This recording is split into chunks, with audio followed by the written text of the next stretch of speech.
Welcome to Common Ground, conversations shaping the UK India relationship and future. My name is Lakshmi Kaul, and I'm bringing you the UK India series for Global Order. I'm joined by a special guest today who has effortlessly moved between the worlds of boardrooms, theatre, cinema, and brings a blend of business acumen and creative intuition to unique tech platform. Based in Manchester, this Mumbai born polymath is the co founder of Tech India Advocates, where he champions the new India on a global stage. He serves on the board of Opera North, Rivco Theatre Company, and advises the AI powered think tank Diversity Economics Institute. His cross continental journey includes leading multi million pound portfolios at Mastec, Capita, and LeasePlan in the UK, as well as early stage growth at ABM Knowledgeware in India. A trained actor, filmmaker, storyteller, and poet. I'm thrilled to be welcoming my dear friend Aniruddha Kaprekar to Common Ground on Global Order today. Welcome, Ani. Thank you so much, Lakshmi. That's been very kind. Thank you. I hope I spelled your name correctly. Perfect. Wonderful. So, what is the weather like today? It's surprisingly sunny in Manchester. I mean, you lived in UK. You know that it's known as rainy Manchester, but spring seems to be blessing us. So it's a beautiful sunny day in Manchester. A perfect day to, have this conversation. Wonderful. So, on that very, very bright and positive note, let's talk about an interesting background that you have, Ani.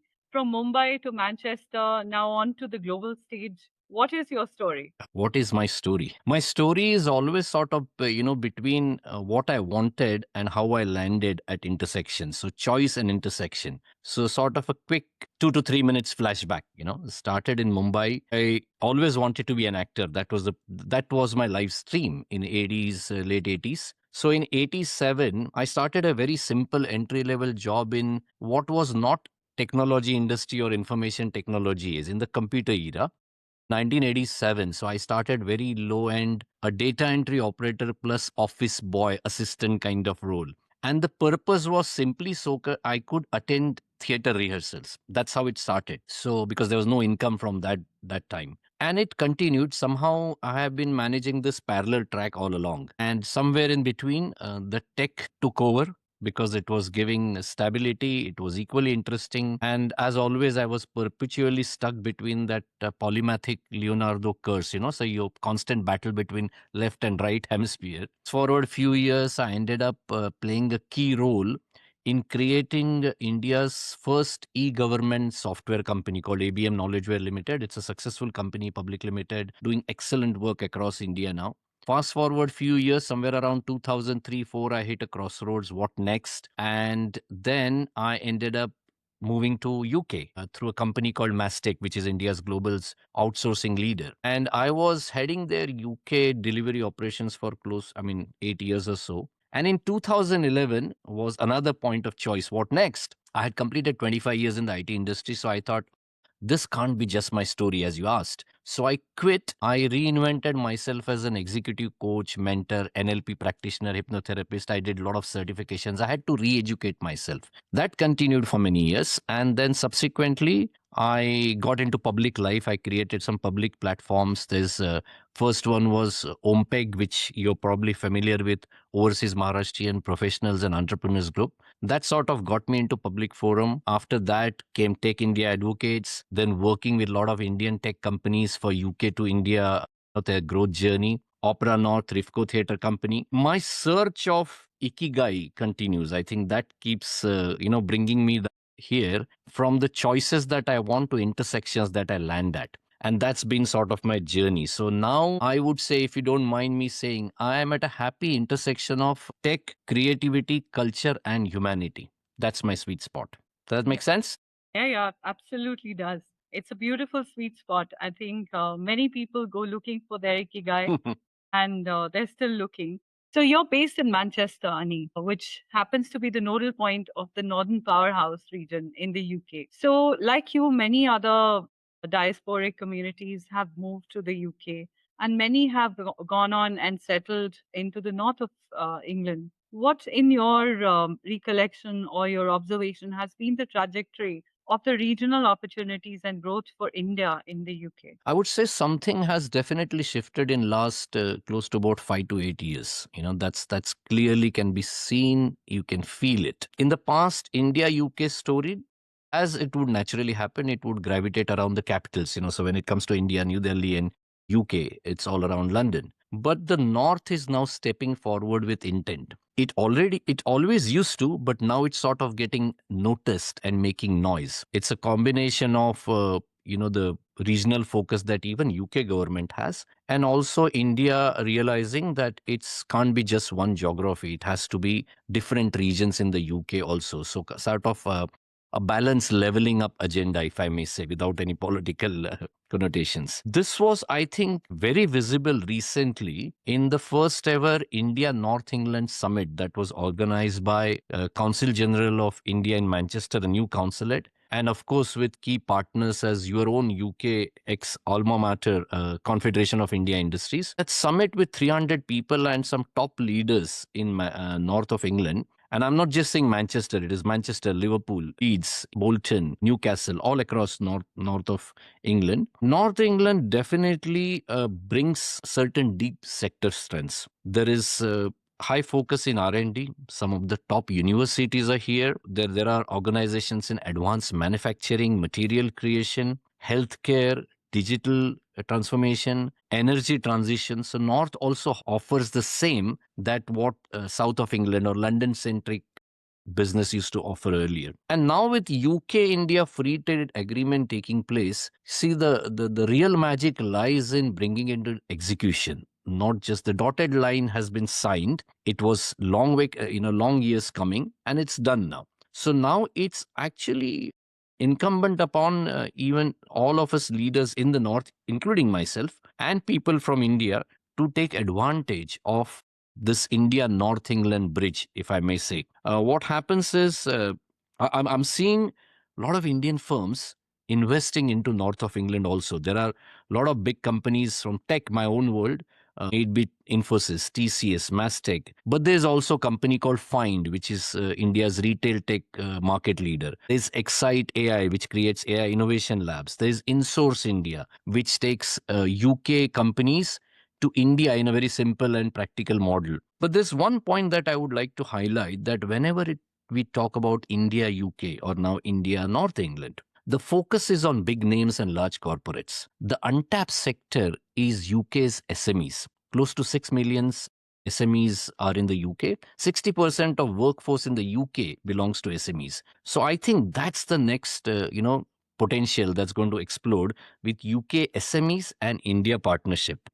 It's no longer about outsourcing. It's about co-creation. It's about collaboration. So if Northern England brings deep sector strength, India can bring scale, talent, and increasingly now innovation. So, do you think those are sectors concentrated around tech, or do you think there are other sectors also that are prominent in that corridor?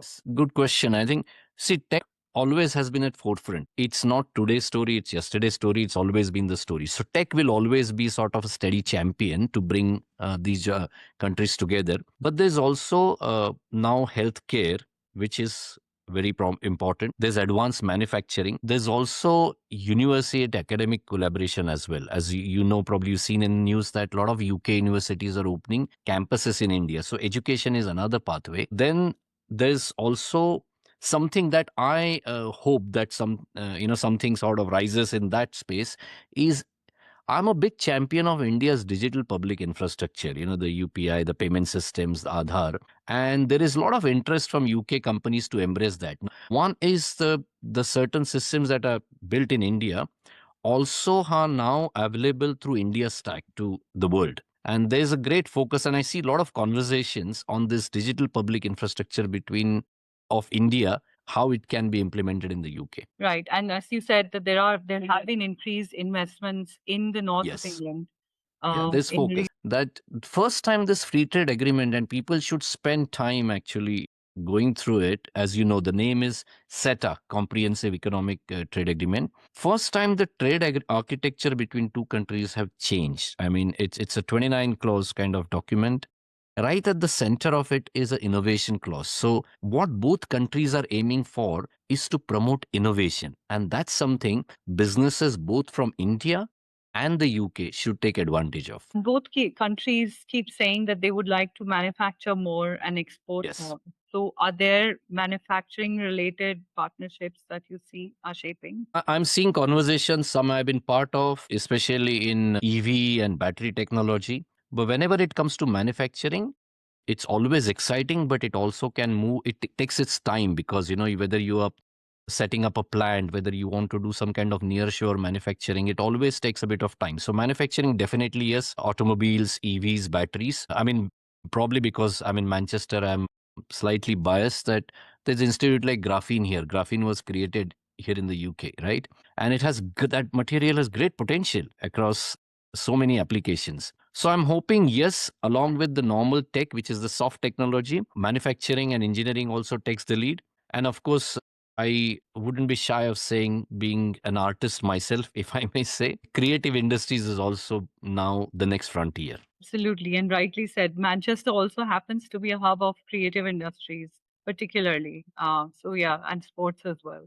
So cultural associations, build a very powerful soft power bridge between communities and nations, and you know that very well. We talked about the UK-India Free Trade Agreement, and you briefly touched upon the creative arts. But how do you see that, mapping out? How do you see the creative arts pairing? Any big opportunities, avenues for growth for the two countries on both domestic as well as a global map? Sure. This is very exciting because, as I said, I was an artist. Creative industries is the next frontier, or now it's called orange economy. I think that's the new name, and I believe that's going to be the next big growth area between India and UK. And it's I think up till now it was like an underplayed opportunity. So I would urge through your podcast that people pay attention to the creative economy as well, because as you said rightly, the cultural bridges are stronger than any trade pacts that we may sign, and trade can only open the door, but it's the culture that builds trust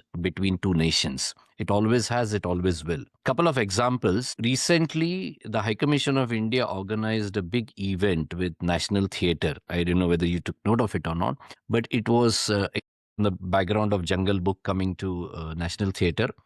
uh, there's a big focus on collaboration. Why I highlight this word collaboration when it comes to creative industries? Typically, when creative industries are spoken about, the top example that comes to mind is cinema or music. And because these are easy exports, cinema gets, it's widely watched here, Indian cinema, or same way, vice versa.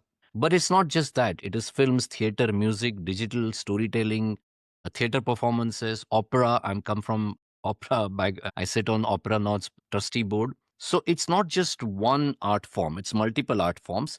And it's not about exports, it's about collaboration. It's about co-creating, shared stages, gaming or immersive storytelling. I mean, India is a land of storytellers. Even two people converse, it's like a storytelling session. And UK has brilliant infrastructures, there are brilliant production houses. There's huge talent in creative industries. So I see that India, UK coming together and co-creating using multiple art forms is the next big thing, and we should focus on it. If you don't mind, I'll give you one or two examples. Okay, I spoke about this National Theatre event, which was done with High Commission of India. You may have noticed a very famous contemporary Indian artist, Sheila Berman. Her White Tigers Are Famous, that was hosted at Indian High Commission's office through there's a global advisory company, Trafalgar Strategy. They are doing a lot of work in bringing India and UK creative industries closer. Last week, I was at my own Rifco Theatre Company's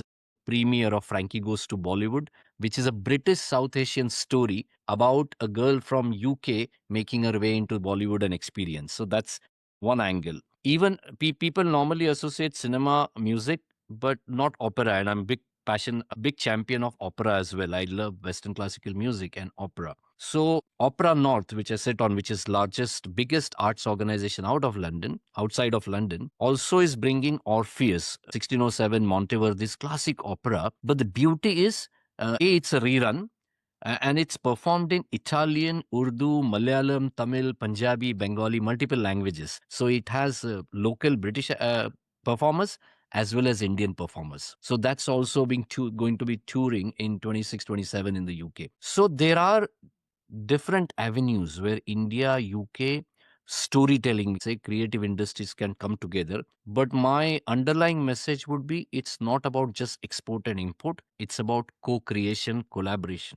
Make sense? Very, very beautiful and unique examples of that co creation, collaboration, and inspiration as well. I know that the London Mela became very popular, and now there are melas everywhere in the UK, which is a typically Indian thing. Yeah. It's a congregation, fun fair kind of place. And then there is also a lot of work in the museums is done. Yes. Manchester Museum particularly does a lot of Has exhibitions on India. So yeah, I mean, people need to look out for these things as Yeah. well when they're looking at India and UK. If I may just add, well, I mean, I just don't want to bring attention of Indian creative industry players onto UK. I may say that UK also has to take India very seriously now. That's building up when it comes to creative industries. Recently, when the Prime Minister took a 300 people delegation to India, I was happy to see that a lot of people in this entire 300 people group were from the creative industries, may it be National Theatre, BFI, so many institute, cultural and art organizations. And that's really very encouraging. If tech was something that we spoke about in last say, 15 to 20 years when it came to India and UK, for next 25 years, my dream is to we talk about India, UK and creative industries. I think that my dream might be definitely coming alive now. But I do have a slight concern. Sure. That dream will come alive, but unfortunately, there's a lot of war of narratives that is going on. Film, theater, creative arts, they have a powerful ability to move hearts and build narratives. In the UK, but one has noticed that there is an element of notoriety when it comes to depiction of India. As a first generation Indian immigrant to the UK, how do you respond to or react to such depiction, particularly as you're so deeply embedded in that particular aspect of work? It will surprise you, but mine is not a strong reaction because in any industry and in any narrative building, there'll always be stereotypes. Okay, the only way you can deal with the stereotypes is telling better and more relevant and real stories. Otherwise, it becomes a confrontational space. I'll take a classic example of this film Slumdog Millionaire. I'm sure you've watched. Right from the name of it, well, it's a catchy name. And some depiction in that probably may not be authentic, doesn't matter. However, what such creative projects do is they raise the level, they bring the attention. The stereotypes can be countered later.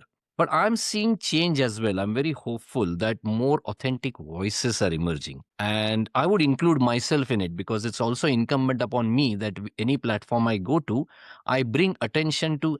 But it's not just this, it's that also. Because see, India is a vast land. I mean, we both are Indians. I always say that even as an Indian, I would say that everything that you hear about India is true and quite the opposite also can be true. You know that, right? So it depends on what are your touch points. But I'm seeing that change. And my approach personally has always been to encourage constructive dialogue. I mean, rather than critique from outside, how you can go in and start changing the perspectives. Because, we always say that, oh, system's been always like this, narrative's been always like this. Fine. What do you do about it? Either you critique from outside and make a lot of noise about it, or you start getting into these spaces and build some new conversations, some constructive conversations. So my participation in say UK's creative industry, may it be Rifco Theatre Company or Opera North or other bodies, is also to bring attention to a different set of realities, something that is beyond the stereotypes. And I think more such voices are required. The stereotypes always will be there, and I don't much worry about it because the story of this new confident emerging India, it's so attractive that it's going to be irresistible for storytellers not to cover that as well. So I'm quite hopeful about it, and I'm seeing changing voices. So let's talk about the new India that you project through Tech India Advocates on that note. Sure. What is the new India? I mean, has India changed? Or are you hoping that it will change? What is the new India image that you project? Well, it's. I think it's about change approach. It's about confidence. That's the change that I see. I mean, even from Tech India perspective, We always say that we champion New India across the globe, supported by some 30,000 global tech advocates across 40 countries. I'm talking about a shift in mindset, which I've seen about 10 years back. Let me give you an example, Lakshmi. This will probably, this is so personal, so it appeals to me. In 1987, I was a college dropout. I decided to say bye-bye to education after 12th standard because I just wanted to join Film Institute. Now, coming from a very well-educated Maharashtrian family of scholars, it was expected that I minimum become an engineer or a doctor. And say higher aspiration maybe land at IIT and IIM. Nothing wrong with those aspirations. How it was. But I decided to quit education. I remember I was almost for some years like a social outcast. That, oh, this boy, his story is done, if you don't become graduate, etc. Cut to now. If someone takes a break from education or takes a different path in India, the question or the discussion is not about you wasting your life. The question is, are you launching a startup? Are you going to become a creator? Are you working on a venture? Are you nurturing an idea? This is such an encouraging change. And these conversations are happening at individual level, family level, community level, and ecosystems level. Now, this is highly encouraging. So sometimes I think, oh, I was probably born 40 years, probably too early. I should have been born now. So this is the shift in mindset that I'm talking about. What has that resulted into? That had resulted into a phenomenal combination of innovation, talent, and capability. Indian entrepreneurs and tech entrepreneurs are creating some phenomenal ventures, something that West should pay attention to. And that's the sole job of Tech India advocates. I mean, we are a not for profit leaders collective. All we do, and by virtue of sitting in the Western world, not just me and my co founder, App Malhotra, and we have a fantastic advisory board across India, UK. We identify stories, we identify ecosystems or thinkers that need spotlight in the Western world. That, okay, you talking about these new ideas, but have you seen some agri-tech ventures coming out of Hubli? Or have you seen AI application in sugarcane manufacture in Baramati? There are lots of examples that Western world needs to know about. And that's what we keep doing, not very loud, but still shouting as best possible voice that we could bring. I think if I were to offer one or two more thoughts over here. When the tech world looks at India, traditionally it has always looked at from cost arbitrage, saving cost. You start outsourcing, and that's how Indian IT industry was built up. Nothing wrong with that. But the focus always has to be tier one cities. Earlier we spoke of north of England. So how the focus is shifting from the London centric ecosystems to a regional ecosystem. In India, the story is the same. It's not just tier one anymore. There are tier two, tier three cities. So the touch points for Western or global tech leaders doesn't have to be Mumbai and Bangalore. It can be Hubli. It can be Ahmedabad. It can be Noida. So tier two, tier three city centers are also becoming fertile grounds for innovation. I have spent time with innovators and entrepreneurs coming there, and I'm absolutely blown out by their confidence and the kind of ventures they are creating. This is very encouraging. So I see a potential of not just UK, India connecting, but this tier 2 ecosystem and tier 3 ecosystems connecting to tier 2, tier 3 ecosystems of the world. That's where Tech India Advocates plays a small role. And that's why perhaps these regional India partnerships also, both Very- ways, regional India UK partnerships, in fact, have played a pivotal role in making that connectivity better. And now you have direct flights to many parts of the UK. It's not all Heathrow. It's many Oh, it's different. not a Heathrow. This is Not Manchester Heathrow. Mumbai flight now. But I didn't speak much about it. It's like old thing. Let's not. It's like don't tempt fate, because whenever these kind of connectivity flights have started, there have been some or the other thing like COVID happened, that flight stopped. So I just hope that it continues. So we keep having direct flights to multiple cities. Yeah.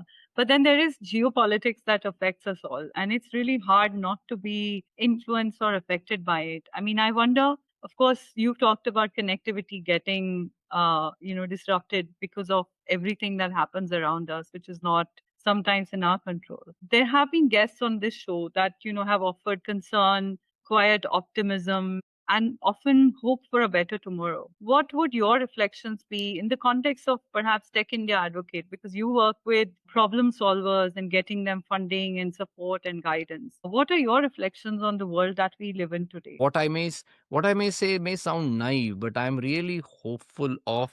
You said about quite optimism and hope, and I always stay hopeful. I'm a quintessential optimist.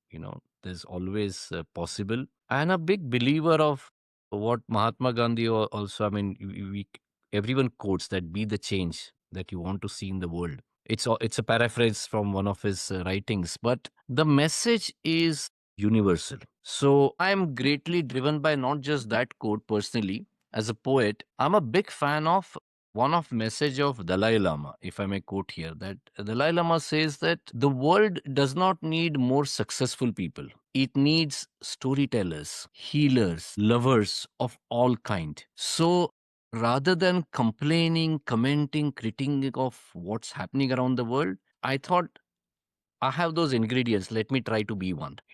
Because, and I'm not segueing from your question, I'm going to come to that, but it's all about pursuing success in different forms. When you talk about geopolitical, it is hunger for wealth, it's hunger for more geography, hunger or resources. That's what drives humans to do, most rational humans to do some irrational things. See the world we are living today where aggression, anger, hatred is accepted as a default state, and you have to go out and teach people intolerance.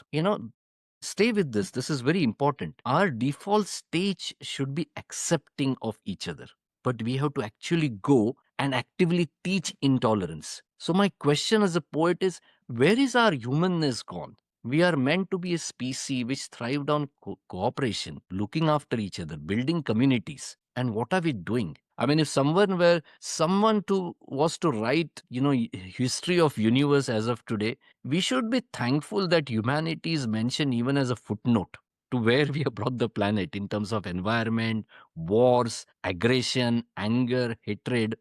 However, in all of that, just as suddenly today is a beautiful sunny day in Manchester and rays of sunlight are reaching me, I'm hopeful that it's always cyclical. Things change. It may sound naive, but things keep on changing. Probably the world that we are discussing now was much more horrible world maybe 400, 500 years back. It's just that we don't know. Today we know it more because we see it every day in our consumption of through social media and hunger for constant news. This will change. The cycle will change. Change makers will emerge. The soft voices will become important, prominent voices. It will change hearts and minds. So my approach to conclude is to go back to that Dalai Lama's advice that world does not need more successful people. It needs storytellers, healers, lovers of all kinds. Wow, beautiful. With You've that, left me speechless now. I can't ask you anything else. But I will ask you this. So, sure. I mean, a lot of people are feeling that burnout or very aligned with what you quoted here. That reason for living, that kind of focus on that purpose of life. And therefore, you see a lot of changes in the world of work today. I mean, it's a topic of my personal interest. There's so many people who are taking to self-employment, taking a break, and taking to entrepreneurship.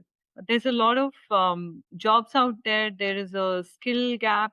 The UK keeps talking about the skills gap that exists. There's also competition. With all of these things, if somebody were to choose entrepreneurship over employment, what would your success formula be for them? Once again, you ask loaded and broad questions. I'll try Because to I think answer. you can handle that. Thank you. Thank you. I appreciate your confidence in me. I would say if somebody is considering self employment and entrepreneurship, before success formula, I would say do it now because the world's changing. And I don't want to talk too heavy about AI, but I'm seeing what changes are happening in the world. And I also have the privilege being at my vantage point in through Tech India advocates and spending time with tech community. What is coming in the next few years? Many people are not embracing that change. So job market is going to be very challenging. So if you're thinking of self-employment, if you're thinking of entrepreneurship, the time is now. Do not delay it. At least start building some side hustles. It's not going to be just for your interests, but it could be useful for your survival in next few years. Economic survival, it's important. Now, I don't know whether I have success for entrepreneurship or not.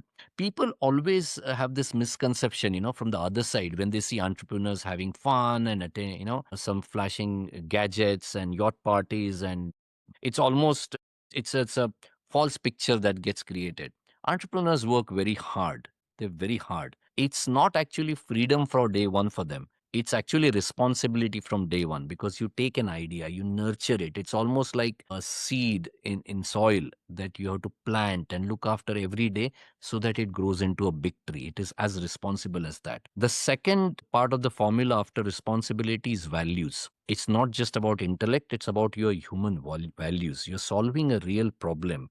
You're not just building an idea. So entrepreneurs are go-getters. They will go fast. They will not wait while the world thinks. They will go and apply. Good entrepreneurs always ensure that occasionally they will break some rules, but they may not break ethics. That's if they have a strong value foundation, they cannot break ethics. They can bend rules. The third is consistency, because consistency is the magic word in all of this. It's a superpower. And people are consistent if they're feeling successful, because the success carries you, gives you energy and all the celebratory firepower. You have to be also consistent when you're failing. That's the most important, because entrepreneurs fail. You see one successful entrepreneur and one idea shine in the world. What we ignore is thousand stories behind it of the failures. Those are much more tragic. You should be ready to embrace that as well. Like, I do a lot of work on public platform. You've seen me in UK. People ask me, do you enjoy it and you thrive on it? Blah, blah, blah. How do you succeed? And my answer to them is only one symbol. You can succeed in public life provided you have no problem failing in public life. People only want the good part, not the bad part. So the consistency across success and failures is a superpower. The fourth, since you asked formula, I think something that I greatly value is building long-term relationships, not transactional relationships. And this is some advice I give to a lot of Indian CEOs or business leaders who are on UK India corridor, that when you exchange cards, when you talk to people, do not look for transaction. Take genuine interest in people. Build strong relationships. I'll come back to the example I gave of that seed and soil. When you're working on an idea, when you're building a venture, it's almost like gardening. It's like tending soil. So relationship building is also like gardening. Don't just think of it as networking. Build genuine relationships. A garden that you create, which you enjoy to be part of, and others also can enjoy it. So it's clarity, values, consistency, and building relationships. The fifth, if you don't mind, and you can keep it or edit it. See, in order to become entrepreneur, you also have to become somebody else. In order to have what you want to have, you have to also become something else. People only focus on the what part, what they want to have, not focus on who I have to become for that. So if anyone wants to make a switch between, the job to self-employment, entrepreneur, my closing message will be, start thinking now, but also shape yourself differently. Well, there's a famous book called What Got You Here Won't Get You There. And that story is true when it comes to entrepreneurship. Absolutely. And that's why you see a lot of people struggle with an imposter syndrome when they're trying to navigate a slightly different path. And it takes a while before they can settle into that new way of life. Very profound and very sound advice, Ani. I think people are going to listen to this and really use it in their lives. So, finally, I want to know what is next for you. What are the big surprises that we expect from you? Now, this is not a loaded question. This is an important question. And you would be surprised. You shouldn't be surprised if I say that this is a question I actually ask myself every day. Now I'm into coaching and mentoring world. I teach people to make plans and, 5-year vision and so on and so forth. But as I said earlier, that I like to be aligned to universe as possible. That's because some of my foundation was built on Vipassana, which is a Buddhist meditation technique, which brings you sort of closer to how universe is and how are you part of it. Now, universe by nature is uncertain. You know, I mean, what we are seeing, predictable sunrise, sunset, that's in a short span of time. But when you look over the eras of time, there's uncertainty. I see a small part of that should live in me also. So the question that you ask me, what's next for Ani, is something that I ask myself every day. I want to surprise myself. What am I going to do next? Now, leaving behind these poetic answers, there's one that definitely you will see that as much as I was active in the technology world in the UK India corridor, you'll probably see me more in the creative industries as well. And as you mentioned in my introduction, that I'm a formally trained actor. I used to do a lot of theater and TV serials back in Mumbai when I was in India. I've just restarted acting again. I've done two films, one Tamil and one English. Details will come out more. But you will see the tech world as well as the creative world, probably more in the creative world. And true to my style, as Lakshmi, you know me, nothing loud, nothing rushed, something with deep intent and meaning. So something that makes me happy as well as it can make people happy. That would be the next. Ani, because you're a poet, it will be unfair not to ask you to share something deep and something meaningful in the poetic form. Let's have a poem from you. Wow. This was not expected. Just give me a second. We touched upon the current state of the world. And I think this poem sort of brings me closer to it. Last, I'll give you a quick background and then I'll recite the poem and you decide what to keep in edit. Last year, I was in New York and I always wanted to visit the Twin Tower Memorial, the 9/11 Memorial, which, all of us remember what happened there. And as I stood there looking into sky where once the tower stood, there was empty space, there was nothing. And it was hard to believe that two, giant towers stood there, and that blankness got into me, that I all I could see was sky where I had seen previously the World Trade Centers. And it was drizzling. It was a beautiful day. It was, over little overcast. It started drizzling and few raindrops landed on my glasses and they started sliding down. So as I was looking at that empty space where Twin Towers once stood and 3,000 plus lives were taken away, and a raindrop on my glasses, this is exactly where this poem was born. It's called Tiny Pilgrims. There must be something unfinished for the raindrops. Or why would they make a dive for the ground, turning away from the sky, as if called to something waiting below? Maybe they carry all the half spoken words, the promises we made to ourselves, the confessions we never dared to write. I watched them slide down the window, tiny pilgrims who travel from clouds to soil, as if belonging everywhere, yet truly home nowhere. Is that who we are? Not complete arcs, but suspended moments, falling, pausing, gathering, pieces of ourselves on the way down. And if I listen closely, each drop whispers the same thing. It's okay to fall. It's okay to fall. I wasn't finished in the sky either, and neither are you. Wonderful. I wait for seeing the details of what comes next and which films you're going to be acting in. And I think our audience will like to see that as well. So, Thank you. all the best for everything that you do, Ani, because everything that you do is with such deep meaning and such purpose. There's so much inspiration that one can draw from your life, your experiences, your words, actually, because you're a wordsmith as well. Thank So I you. want to say a big Of course. thank you for your very Thank you. reflective, very insightful conversation and very candid conversation with us at Global Order. I want to wish Thank you you. all the very, very best for everything that you do in future. Thank you so much, Lakshmi, for having me. Thank you. Thank you. This is it for today. We will be speaking to another interesting guest, a prominent voice from the UK India corridor at Common Ground, presented to you by me, Lakshmi Kaul, for Global Order.